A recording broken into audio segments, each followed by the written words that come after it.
Here's a quick time update of the Douglas County Board of Commissioners meeting. I'm Lloyd Higuera. With me is County Manager Steve Mokrohysky. And Steve, at the January 6th meeting of the Douglas County Board of Commissioners, they elected a new chairman and vice chairman. They did, and the board does this every year, as most folks are aware of. In 2013, Commissioner Greg Lynn served as the chair, and Doug Johnson served as the vice chair. They did a great job. It was a really smooth year, I think, and we appreciate their leadership during 2013. This year, Commissioner Doug Johnson was unanimously elected the chair, and Commissioner Nancy McDermott was unanimously elected the vice chair. So we congratulate both Doug and Nancy on their election as chair and vice chair, and we look forward to working with them in their leadership in 2014. Well, also, commissioners approved State of Nevada catalyst funds to Chris-Tech Interconnects, a new business that is going to create 50 new jobs here in Douglas County. And we're really excited to have Chris-Tech Interconnects in Douglas County. This is one of several new businesses, over 50 businesses that have relocated to Douglas County in the last several years. It is the first business that's come forward and pursued the catalyst funding from the state, that $10 million pot of money that the governor and the legislature set aside for incentives. So Douglas County has a role in facilitating that process, and we'll be working with them. There's a very thorough criteria that has to be met in order for Chris-Tech to achieve up to $200,000. They have to create all those 50 positions within a set amount of time. They have to demonstrate that they've created them through payroll records and verification of the wages that are being paid, and then the money is distributed per job based on that. Again, it's state funding that's provided there, and we're really excited to have Chris-Tech in Douglas County. They've already hired 5 people. They've bought homes in Douglas County, and we look forward to an expanding and wonderful contributor to our community and our economy. Great. Commissioners heard a presentation on the New Year's Eve celebration up at Tahoe. Really smooth year. Our Sheriff's Office, Sheriff Perini and his staff do an outstanding job. Many people are not aware of all the work that goes into it, but it really dialed in. Tens of thousands of people that come to the South Shore every year. This road was shut down for just a short period of time. There were about 24 arrests, minor incidences, no major incidences, and so we really appreciate all the work that the sheriff did in managing, allowing people to have fun, but also maintain the peace in our community. Well, commissioners also adopted a hazard mitigation plan for Douglas County. This was a 5-year update from the 2008 hazard mitigation plan that was first adopted, and we looked at things that are major priority hazards like wildland fires and floods and earthquakes and those types of things. We're planning for all of those, making sure that we have contingency plans in place to manage all of those issues. It was a comprehensive effort between the East Fork Fire and Paramedic Districts, our towns, GIDs, and county officials.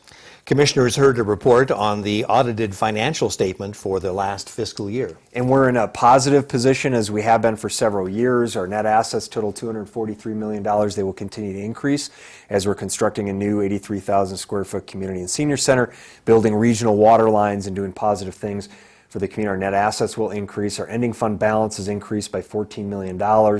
And our ending fund overall funds, our ending fund balance in the general fund is increased by $1.1 million. So really positive indicators on our revenues and expenses. Holding our revenues in check and under budget, and our revenues, I should say, are exceeding budget, and our expenses we're holding under budget. So that's really a positive indicator.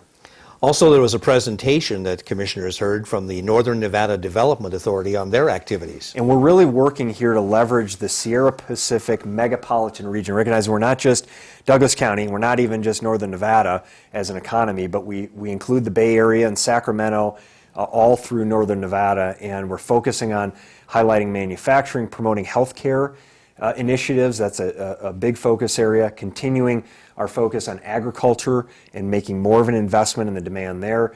Bolstering our business information systems and partnering with our regional partners throughout the Carson City, Story County, Churchill County, Lyon County, to make sure that we have a thriving regional economy.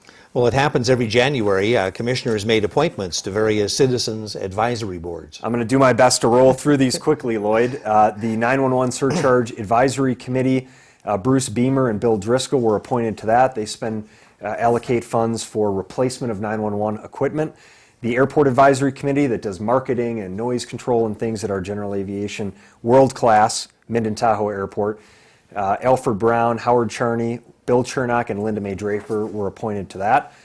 Committee, the Board of Equalization, which hears appeals on assessments. Mark Huseman was appointed to that board. The Genoa Historic District Commission, Robert Santani, Becky Pappenfort, and Marianne Vassar were appointed to that board, and they, of course, review historic signage and buildings and construction of amenities in the historic town of Genoa.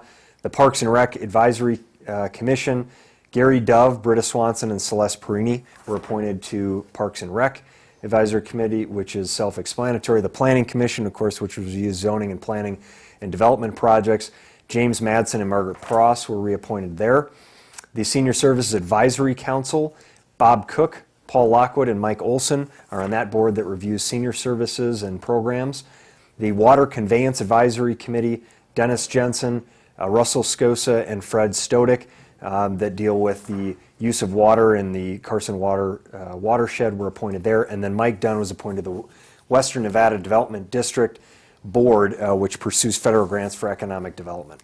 And finally, commissioners discussed a proposed draft Senate bill for the protection of the sage-grouse habitat. And this is our ongoing discussion related to sage-grouse and the sage-grouse habitat. Senators Reed and Heller have introduced a draft bill, and they asked that our board review that. The board discussed it as supportive of the contents and the language in the bill, and we will have a lot of discussion on the sage-grouse issue as we go forward. We're trying to get out in front of it, manage it proactively, and make sure that we have a plan in place regardless of whether or not the sage-grouse is listed as endangered. Well, thank you, Steve. That's a quick time update of the actions taken by the Douglas County Board of Commissioners at their January 6th meeting. I'm Lloyd Higuera with County Manager Steve Mokrow-Heiske for the Board of County Commissioners Quick Time Update.